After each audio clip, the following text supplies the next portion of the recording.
वितुर्वरेण्यं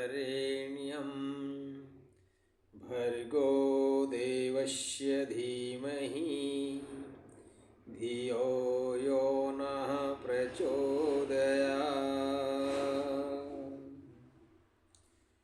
ॐ विश्वानि देव सवितर्दुरितानि पराशुः यद्भद्रं तन्नयाशुः।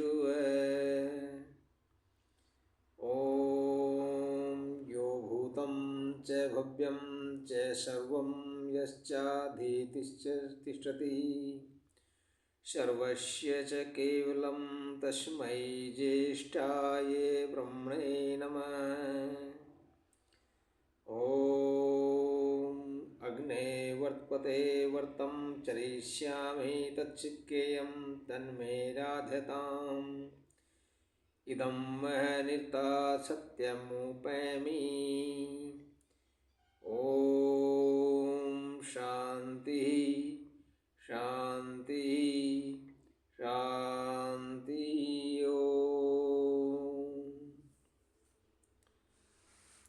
आदरणीय धर्म प्रेमी सज्जनों, स्वागत है आपका इस वाल्मीकि रामायण के पठन कार्यक्रम में। हमारा ये निर्बाध चलता हुआ वाल्मीकि रामायण का पठन कार्यक्रम आप सभी की महती कृपा से, आप लोगों के आशीर्वाद से, परमपिता परमात्मा की महती कृपा से आज ये आदि ग्रंथ वाल्मीकि रामायण आप लोगों के सामने मैं पढ़ रहा हूँ। सज्जनों, इसको पढ़ने का सिर्फ मकसद एक ही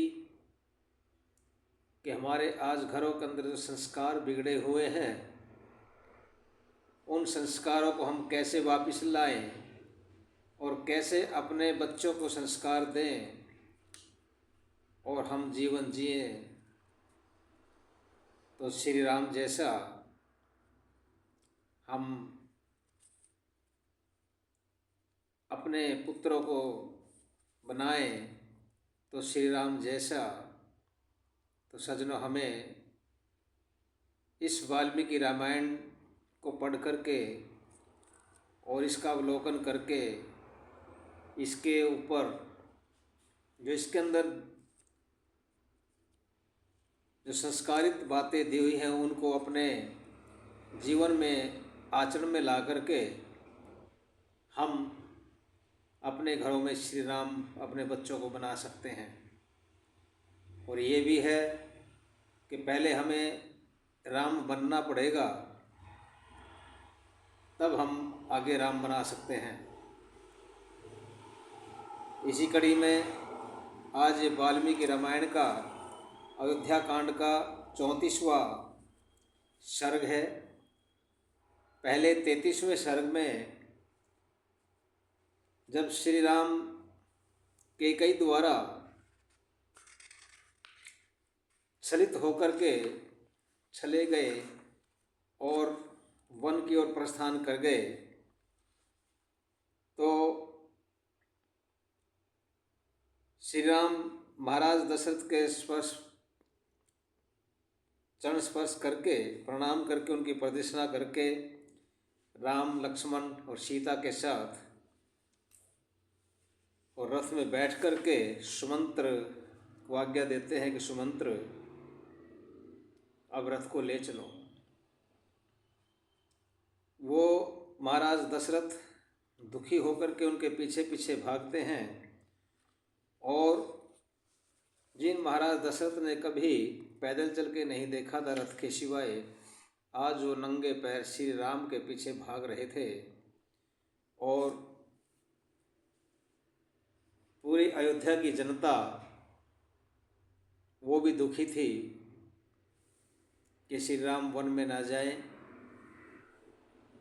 लेकिन बोलते हैं कि होनी को कौन टाल सकता है, कर्म जो हमारे हैं वो फल देते हैं, तो वो शायद श्री राम के जन्मों के फल थे, पिछले जन्मों के, और वन में गए तो जैसे लक्ष्मण महाराज दशरथ महादुखपूर्ण अवस्था में पैदल ही आते देख करके राम के रथ के पीछे चलने लगे, और जो लोग थे वो भी हाहाकार करने लगे। लोगों का हाहाकार सुन करके, चिल्लाना सुन करके राम पीछे की ओर मुड़े तो उन्होंने देखा कि भ्रांतचित्त महाराज दशरथ और माता कौशल्या उनके पीछे पैदल ही चले आ रहे हैं। एक कितना भाव और कितना एक मार्मिक दृश्य वहाँ पर उत्पन्न हुआ। और राम कह देते हैं कि सुमंत्र जी जल्दी चलिए। और जब महाराज दशरथ नहीं हटते हैं तो उनके मंत्री जो हैं वो क्या कहते हैं कि हे महाराज, जिनका शीघ्र पूर्ण आगमन चाहिए तो उनको पहुँचाने के लिए दूर तक नहीं जाना चाहिए, इसलिए आप पीछे लौट जाओ। अब राम तो अपने जो वचन हैं उनको पूरा करके ही आएंगे। इस प्रकार चल देते हैं और दशरथ महाराज विलाप करते हैं। आज ये सर्ग 34 के अंदर हम यही आज पढ़ेंगे कि महाराज दशरथ विलाप करते हैं और क्या कहते हैं। यावतो निर्यतस्य रजो रूप मृदस्यत नैवेक्ष्वाकूर्वस्वात् सहजहारात्मत्सुक्षी। जब तक श्री राम के रथ के पहियों से उड़ती हुई धूल दिखाई देती रही तब तक महाराज दशरथ ने अपने मन और नेत्रों को उधर से नहीं हटाया। राम का रथ जा रहा है, धूल उठ रही है और महाराज दशरथ वहीं पर मन लगा करके और आंखें लगा करके टकटकी लगाए देख रहे हैं। वहाँ से उन्होंने अपने को हटाया नहीं है। परंतु जब रथ के पहियों से उड़ती हुई धूल भी अदृश्य हो गई, दिखाई देनी बंद हो गई, तब महाराज आर्त और विषाद पूर्ण होकर के पृथ्वी पर गिर पड़े कि राम इतने दूर निकल चुके थे कि रथ के पहियों से उड़ती हुई धूल भी नहीं दिखाई दी और वह अदृश्य हो गई। तो दुखी होकर के महाराज दशरथ वहीं पर विषाद पूर्ण होकर गिर पड़े। तब धूल धूसरित महाराज दशरथ को उठाकर शोक से पीड़ित कौशल्या वहाँ से लौट पड़ी। कौशल्या साथ में थी और कौशल्या ने उनको उठाया। धूल के अंदर बुरी तरह लिपटे हुए हैं महाराज दशरथ, जो पैदल चल रहे हैं, पीछे पीछे उसमें धूल उठ रही है। और कौशल्या जी वहाँ से उनको उठाती है और वापस लौट पड़ते हैं। उस समय महाराज दशरथ ऐसे कांतिहीन हो गए जैसे ग्रहण के समय सूर्य कांति रहित हो जाता है। वे पुत्र का याद करके दुखी होकर के विलाप करने लगे। वो श्री राम से जितना प्यार करते थे उस प्यार के में आकर के वो राम को भूल नहीं पा रहे थे, राम के लिए दुखी हो रहे थे और बार बार वो रो रहे थे।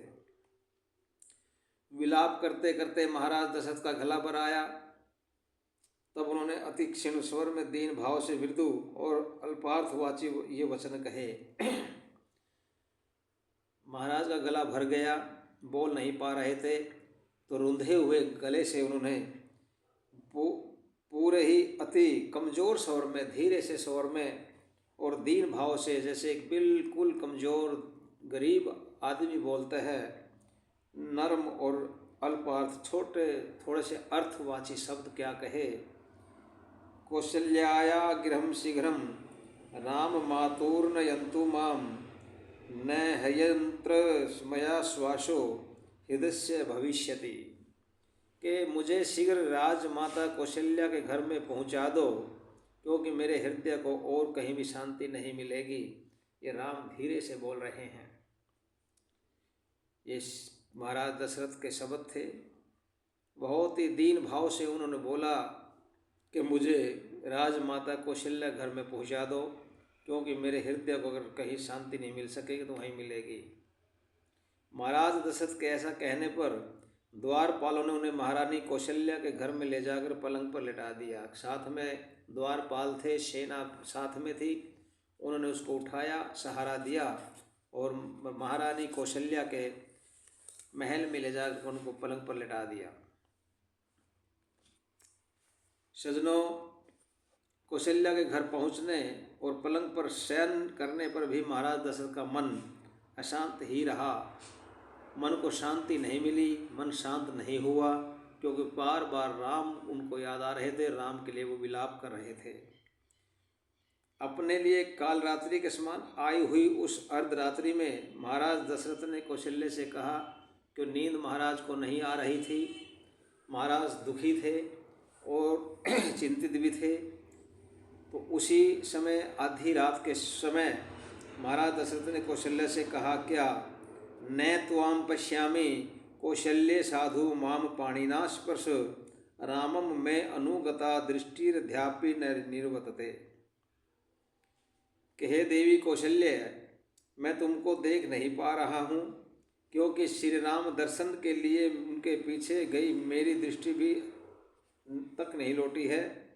अतः मुझे अपने हाथों से स्पर्श करो। महाराज, मतलब क्या है कि महाराज दशरथ जो है इतने दुखी हो गए कि उनको देखना भी कहीं भी कुछ श्री राम के सिवाय कुछ भी नहीं दिखाई दे रहा था। इसलिए क्या बोलते आधी रात को कि महारानी, आप मुझे स्पर्श करके देखो कि मैं यहीं हूँ या मैं हूँ भी कि नहीं हूँ, और मैं तुमको नहीं देख पा रहा हूँ, क्योंकि श्री राम दर्शन के लिए उनके पीछे की मेरी जो दृष्टि है, मेरी जो नज़र है, वो अभी तक नहीं लौटी है। मैं बिना नज़र के हूँ, मैं अंधा हो गया हूँ श्री राम के बिना, इसलिए मैं तुमको भी नहीं देख पा रहा हूँ, इसलिए मुझे स्पर्श करो। और क्या बोलते हैं, राम की ही चिंता करते हुए पलंग पर लेटे हुए महाराज दशरथ को देखकर महारानी कौशल्या बहुत दुखी हुई और वे उनके पलंग के समीप बैठ गई और अत्यंत दुखी होकर के लंबे लंबे श्वास लेकर के विलाप करने लगी। उधर कौशल्या भी विलाप करने लगी, क्यों कौशल्या का बेटा था, बहुत प्यारा था। प्यारा तो माता का और पिता का ही क्यों, पूरी जनता का था। इसलिए वो दोनों विलाप कर रहे हैं, अकेले बैठे हैं। और महाराज दशरथ बोलते हैं, मुझे राम के सिवाय कुछ नहीं दिखाई दे रहा है, तुम भी कौशल्या मुझे नहीं दिखाई दे रही हो, इसलिए मुझे स्पर्श करके देखो। और राम के लिए महाराज दशरथ विलाप करते हुए वो रात बिताते हैं। आज तक का यहीं पर, अगले सर्ग के अंदर हम दोबारा फिर आएंगे। तब तक के लिए आप सभी को सादर नमस्ते। इति ओम शम।